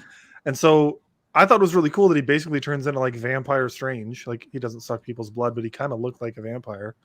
People are strange when you're a doctor. Faces look ugly. Strange meets Lost Boys. I like it. Kyle, counterpoint. It was the Groundhog Day episode that Marvel made as a cartoon. I can't get it right. Starts again. Can't get it right. Starts again. Can't get it right. Starts again. It's not right. I don't know. I just thought it was dumb. I was getting tired of the like looping, but they finally like they've ended that and then continued on with the story, and that's when I got more interested. Oh, what we really did is we made 2 Doctor Stranges. You've got to stop yourself. I'm gonna meet you. I'm gonna meet you in the middle. But this one spent 100 years sucking life forces. So this one's really strong. I'm going to meet you in the middle. I agree with, from what I saw, that Kyle, it feels like a very rehashed idea, a concept of grief, right? Like how can we overcome grief? It did feel like the stages of grief, honestly. And I thought maybe like it would end in a way that was, maybe this wasn't going to be a negative what if, but it was like he goes through the stages of grief, a denial, acceptance, all that stuff like that. But I will say it does feel like a very rehashed trope. However, when you think, the reason I liked it is because we think about where the platform of this is. It's Disney Plus, it's a cartoon, and it's Marvel. So yeah, we're watching it because there's these cool like Easter eggs or like maybe some cool stories. But it's a great way to get young people into storytelling around these characters. And this is a very common story trope. Like however we may want to change the past to deal with our grief and go back and say, I wish this happened, I wish this happened, and realize the inevitability of stuff. So I thought this was a really kind of great cartoon, poppy, topical medium to teach young kids about grief. And I think they do it in a way that has these characters that people know and is in a medium that's kid friendly. But it also it's really touching. I mean, if we hadn't seen it, like as Kyle was saying so many times before about grief, whether it be like in rom-coms about time travel or Groundhog Day or anything that's like that, then it does feel cliche. It feels cliche to us, but at the same time, I think it's the best version of that I've seen delivered to a younger audience. And that is where I think it hits a note, because at the beginning of it, with the animation style of this, and with the way they set it up, you really do feel like, oh, these people are cribbing the best from those type of stories. So it feels cliche, but they're also stealing the best, and they're putting it into a very kind of kid-friendly package where a lot of 13-year-olds, this is the first time they're encountering that storyline and that kind of grief and that inability to change nature and then inevitability of death. So I'll be interested to see how it ends, to see if that goes way up. deeper than I did. Well, I deal. Well, that's what Travis does. That's why I enjoy talking to him about it. But that's just what I got at it. I don't know. It does feel cliche, Kyle. I'll give you that. Yes. I can agree with that, but like that's kind of one of the things that Marvel's been doing in general. I mean, like Ant-Man was a heist movie. Like or Shang Chi was supposed to be a kung fu movie. They're trying to take these different genres and types of movies, and so yeah, supposedly. I know you didn't think it did a good job at that, Jay, which is fair. But like they're trying to take these different styles of movies and adapt them, and so it feels like they took like a Groundhog's Day trope and tried to adapt it to a superhero concept. Here's where I'm going to disagree with you a little bit, and maybe it's because you haven't finished it, Travis. I don't think this episode was very kid friendly. Oh, okay. I mean, it depends on your age. If you're 13 and up, maybe you're good. Yeah, that's what I mean by kids. Anyone born in 1990 is a kid to me. Fair enough. And it depends on your maturity level. But like my brother, he watched it with his kids, and his 9-year-old daughter was crying because it's kind of sad. Yeah, like it doesn't. But you kind of need those moments. You need these really deep subjects to be introduced to kids in a way that it's always going to be harsh, like Bambi, or even like Toy Story is kind of sad. I'm like, don't give your you're growing out when they're about to die in the garbage. Mine was more like when he's giving away his toys, like he's growing out of his childhood, and that was a sad thing. But it's a way of introducing these kids to these things that are harsh. So if my kids cry, I'm like, good, you cry it out. This is life. You fucking cry. Dr. Strange is trying to teach you. You're a fucker cry.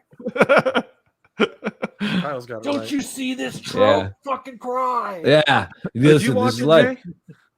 Huh? Did you watch What If, Jay? Yeah. What did you I think thought it of kind of dull. I thought it was kind Really? of dull.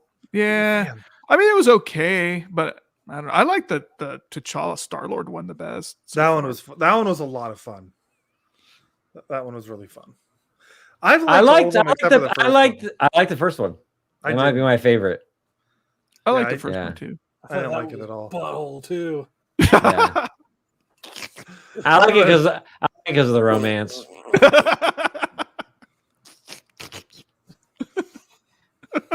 I think what was cool about the Star-Lord one was it took something that we were already used to, and it actually put different people into it, and actually, you know what I mean? It was like, yeah, that was fun. That was a really fun one. Yeah, and it made it more, but like, and it was super sci-fi because it's a cartoon, and they because it's a cartoon, it was in space, so you got to do all the things that in a live movie you'd have to pay millions of dollars for, but they could just animate it. So you got to see the celestial head in places, and it was kind of cool. I think they actually could have taken that even further since it was a cartoon, and you could have seen unbelievable stuff on there. But it was pretty good.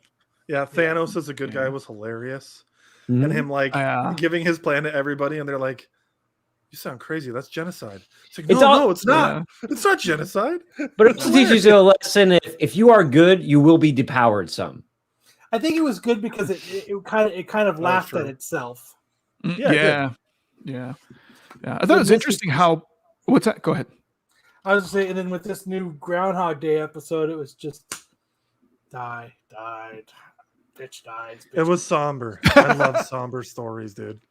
I just like that's a niche for me that I just get into. Like my wife was so annoyed with me when I told her that Infinity War had the best ending I've seen in a movie in a long time. It's like, that was great. She's like, all the heroes died. How did you love this? I'm like, because that's not what you expect. You don't expect a movie to end with all the good guys dying. It's freaking cool. Yeah. That's why his favorite Foo Fighters songs is Heroes. There goes my hero. Watch him as he goes. That's definitely a song on Guitar, Max. And if you do, I was gonna say, if you do, turn your camera off, grab the guitar, and then that's when we're playing this out. What is your favorite song to play on guitar? None. I don't play that much anymore. What an odd answer to that question. None. Well, because I don't know any anymore.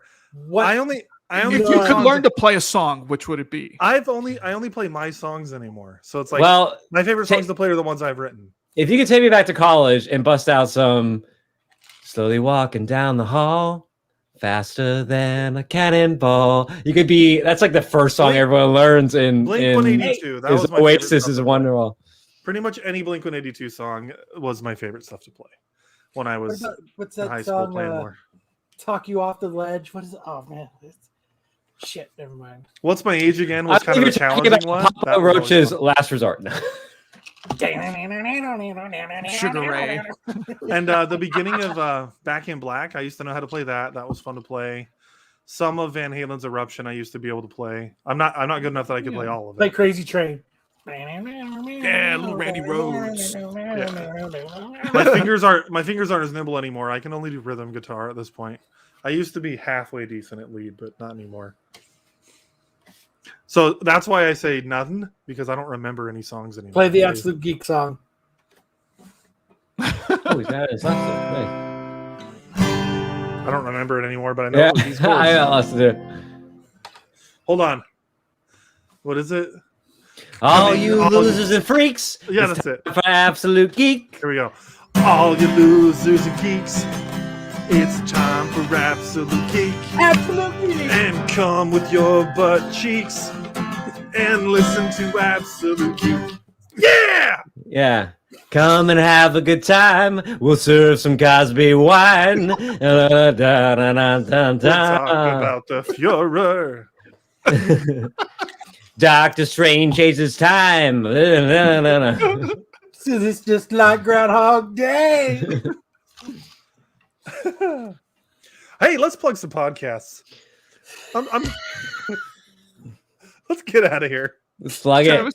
Travis, hit up Pop Bonsai. Yeah, look at this. Look what I'm wearing, Jay. A little Pop Bonsai tee. Oh, man. So Dude, Jay, I'm gonna have to order one of those. Jay and I do a podcast called Pop Bonsai. In fact, we are about 3 days away from our 1 year anniversary, Jay. So happy anniversary, buddy. Crazy.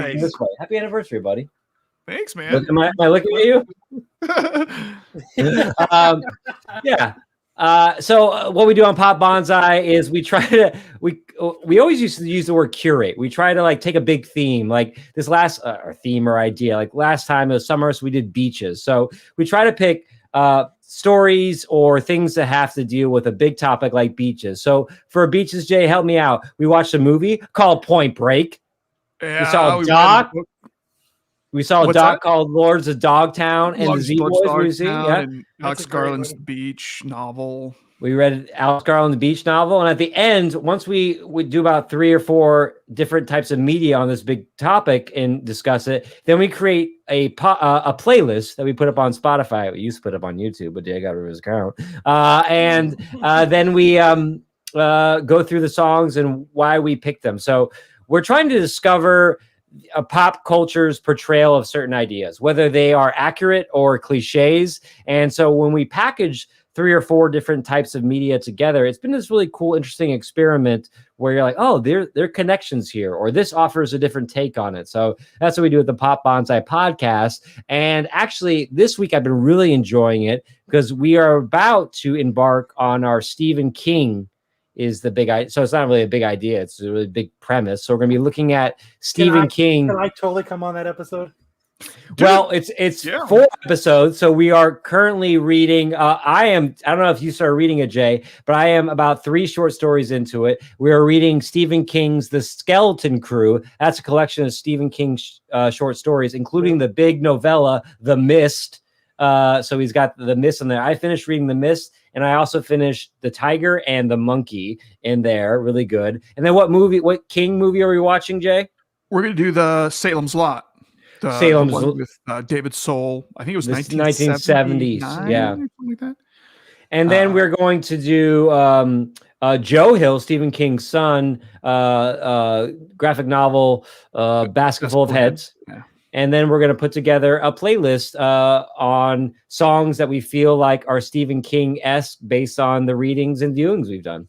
Yeah. Halloween playlists were the best, man. Those are pretty fun. So which one of those do you want to come on, Kyle? Does any of those sound interesting? All of them. Well, hey, Kyle, one of them you got to read a book, though. Dude, I've read them all, so all I got to do is Oh, nice. I'm a huge Stephen King guy, that's why. Oh, perfect. Oh, you can come on all of them, man. That's good. Yeah, I'm a huge Stephen King fan, so dude. I just recently haven't stopped reading his books, like recently. Oh, perfect. You're right in the zone then. Oh, yeah. Dude. So just send me the order you guys are doing them, and I'll make sure I'm all caught up. Yeah. Yeah. So right now we're having episodes come out every 2 weeks. We were in a weekly episode, and we might get back into that, but every 2 weeks you'll get to that. So it takes us about 2 months to get through one set. And yeah, it's been really fun. It's been a really interesting way to consume media. Not in isolation, but group together and talk about it and find connections. So, yeah, I'll go in my room and dig up Skeleton Crew. Yeah, cool, man. That's a good one. I had never read The Mist before. I've read Stephen King short stories, but I haven't read The Mist. I love it. I like it. Sweet. Those are my favorites. Those are some of my favorites. Are the Stephen King short stories. That's what a lot of people say. That's what a lot of people say, actually. When he's forced to be tight and not give exposition, this long exposition, which you can give in some of his novels. Diarrhea of the mouth. Yeah. When it takes 17 pages to tie a shoe. I love his references in his language. They're like old timey meets like geeky. Yeah. It's like you're a real rug mite. And then he always gets a little bit burger. You're a real rug mite bitch, aren't you? You're like, oh. Okay. Yeah, All I'm right. stoked. Yeah, yes, please keep me Al, on the you got a podcast too, my friend, right? Yeah, you're going to be on it tomorrow. Yeah. We're shorter person, so if you can make it there. If I can, I will. Yeah. I'm not poo-pooing it. I'm just trying to unpack my life. So you guys, That sounds so depressing. Guys, I'm having a you can catch me on the tomorrow night on the Tales from the Flip Side YouTube TV channel.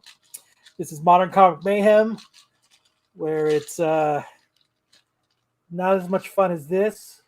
We don't talk about pooping, but we go off the rails comic book style. So You guys are really big into like they're really good into doing like lists. So they always have like some sort of list, top 5. They talk about current news, and then there's like if you're a business side of comics, they do a lot of speculation talk as well. So it's if you're like, hey, I was going to say the spec stuff. You guys are really geared into that. Doesn't a lot of your audience really enjoy that? yeah, I try not to because I'm not really into it. I'm a reader and I'm a collector. I'm not a flipper. Yeah.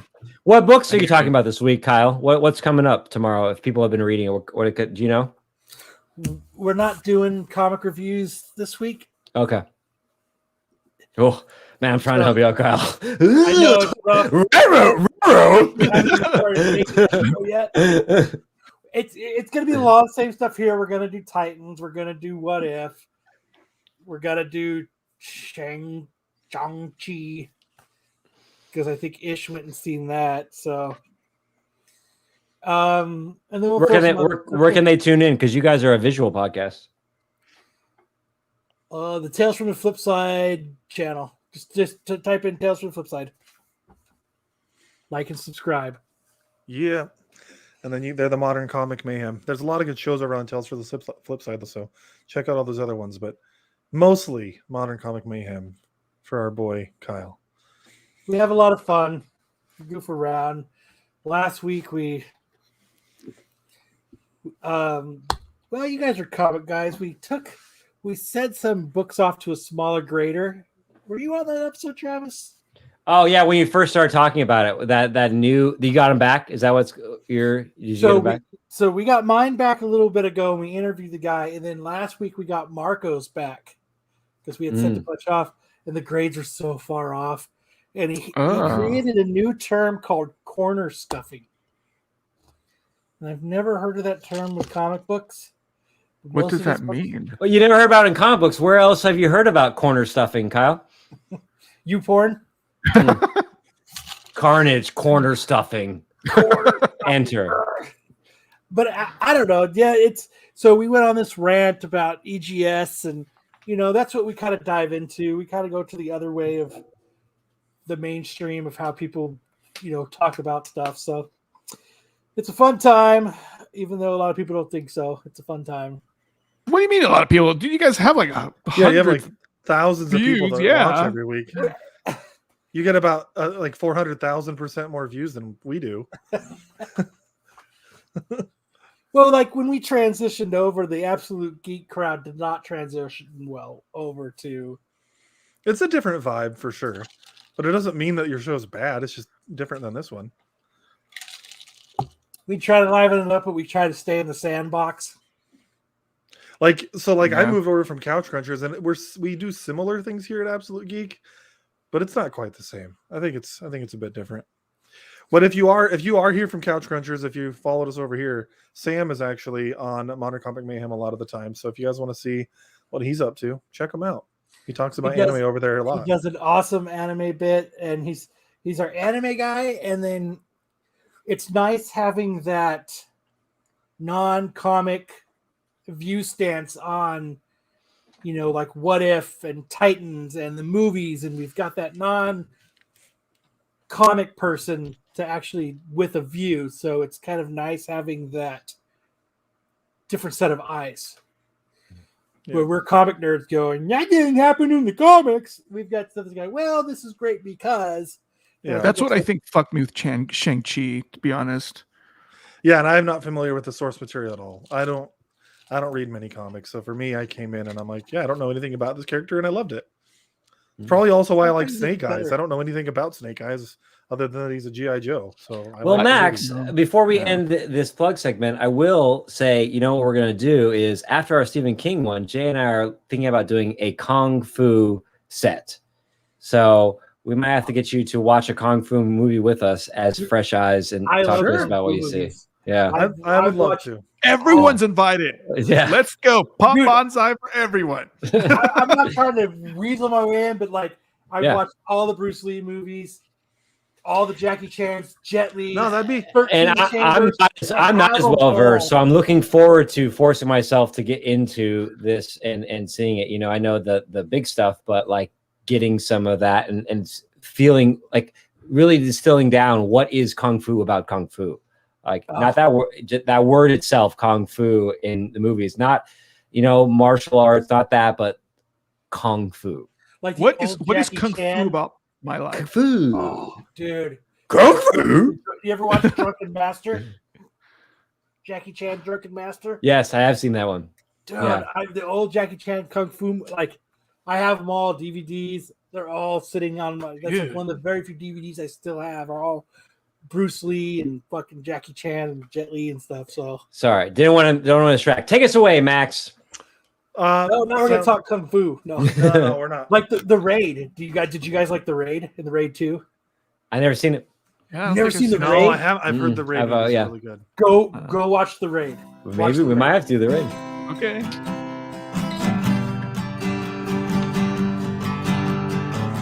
All you freaks and geeks. Come all you freaks and geeks. Let's listen to Absolute Geek. Absolute Geek. We'll go ahead and spread our cheeks. Spread the cheeks. And drink some Cosby wine. We'll drink some Cosby wine. It makes me feel real fine. See you next time on the Absolute Geek. Thanks, everybody.